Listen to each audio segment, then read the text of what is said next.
Di sini saya akan membahas kronologi kasus yang terjadi pada PT WL. Kasus PT WL dimulai ketika perusahaan ini diduga gagal membayar kewajiban dan melakukan penggelapan premi asuransi. Premi asuransi itu apa sih?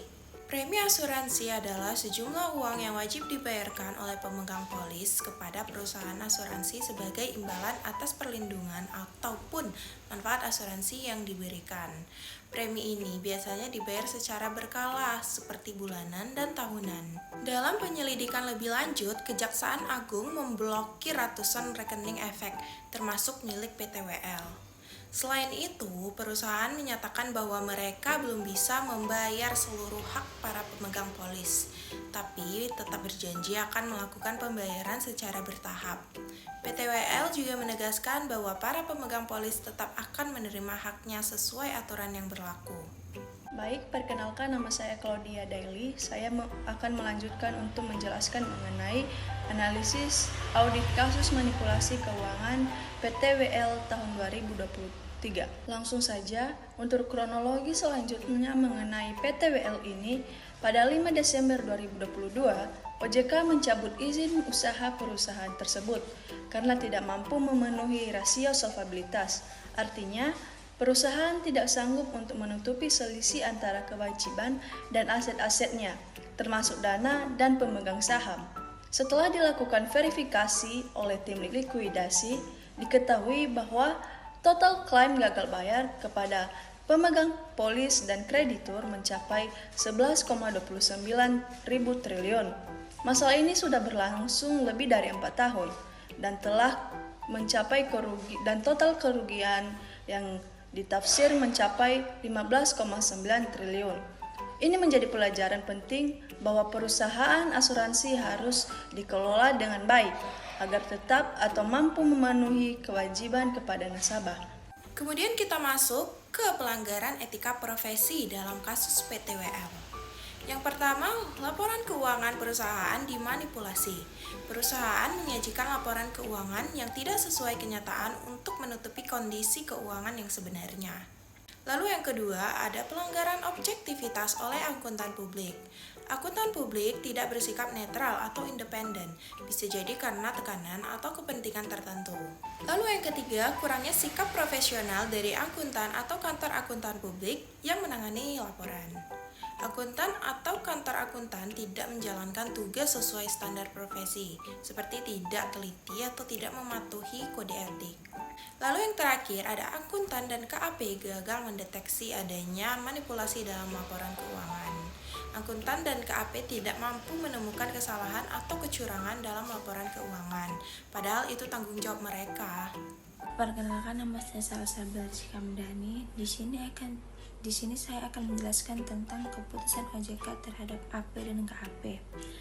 KAP Kokasi, Nurdiaman, Mulyadi Taja, dan rekan KNMT, serta AP atas nama Nunu Nurdiaman dan Janli Hendrawan diberikan sanksi berupa surat keputusan pembatalan yang dimana surat tanda tersebut terdaftar di OJK.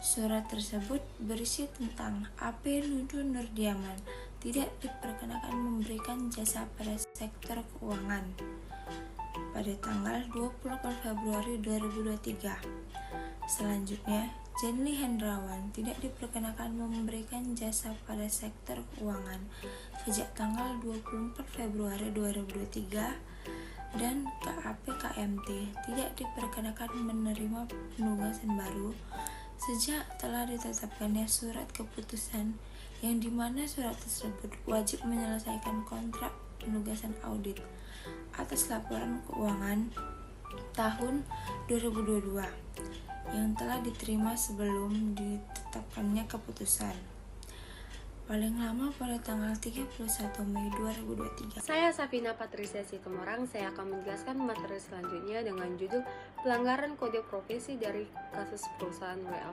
Pro Indonesia dan akuntan publik yang bertanggung jawab tidak dapat menemukan adanya indikasi manipulasi laporan keuangan, terutama tidak melaporkan peningkatan produksi dari produk asuransi sejenis CV Plan yang risikonya yang tinggi yang dilakukan oleh pemegang saham direksi, dan dewan komisaris perusahaan WL.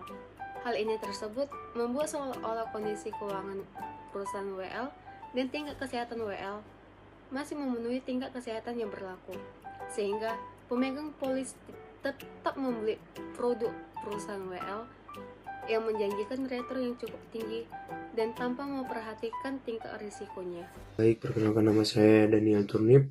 KAP dan AP sebagaimana yang telah dijelaskan sebelumnya telah melanggar prinsip dasar etika yang diatur dalam Kode Etik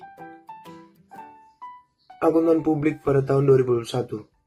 Nah, antara lainnya itu, yang pertama itu tidak menjaga integritas profesi akuntan publik, kelugasan dan kejujuran pada hubungan profesionalnya. Nah, yang kedua itu tidak berperilaku objektif, artinya KAP dan AP bisa berdasarkan kepentingan dan ketergantungan terhadap pihak lain. Nah, yang ketiga itu tidak memiliki kompetensi dan keterhati-hatian profesional, terutama bagi AP Jenly Hendrawan. Nah, yang keempat itu tidak berperilaku profesional dengan tidak konsisten dengan tanggung jawab profesi untuk bertindak dalam kepentingan publik dalam semua aktivitas profesional dan sudah mendiskreditkan profesi anggota akuntan publik.